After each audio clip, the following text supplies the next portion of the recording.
Hello বন্ধুরা, শুভ সন্ধ্যা। তোমরা সবাই কেমন আছো? আশা করি সবাই অনেক ভালো আছো। আমিও তোমাদের আশীর্বাদে অনেক ভালো আছি। তো আজকে চলে আসছি একটা রেসিপি নিয়ে, সেটা হচ্ছে কুলের আচার।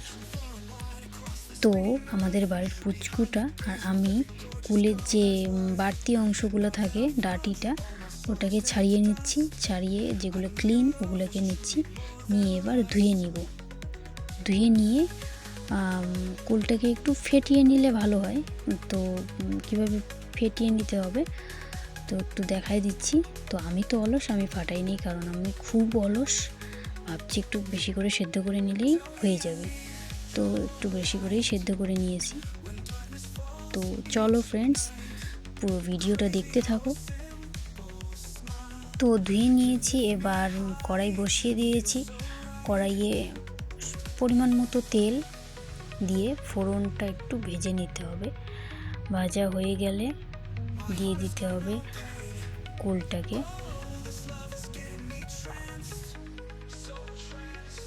ভাজা হয়ে গেছে, এবার কুলগুলোকে দিয়ে দেব।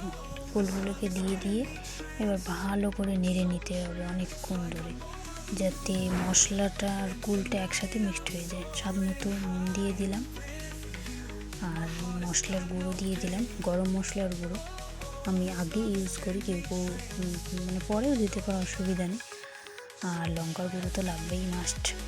তো ওটাও দিয়ে দিলাম। এবার ভালো করে ভেজে নিই।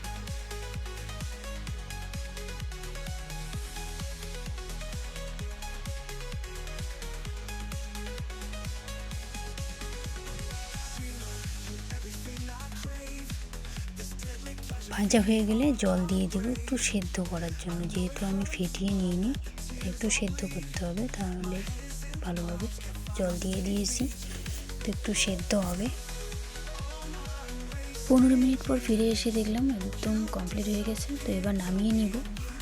নামিয়ে একটু ঠান্ডা করে বয়ামে ভরে নিতে হবে। তো ভিডিওটা কেমন লাগলো অবশ্যই কমেন্ট করে জানিও।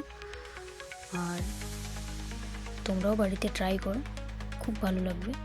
আর আশা করি সবাই কুলের আচার পছন্দ করো। বাই।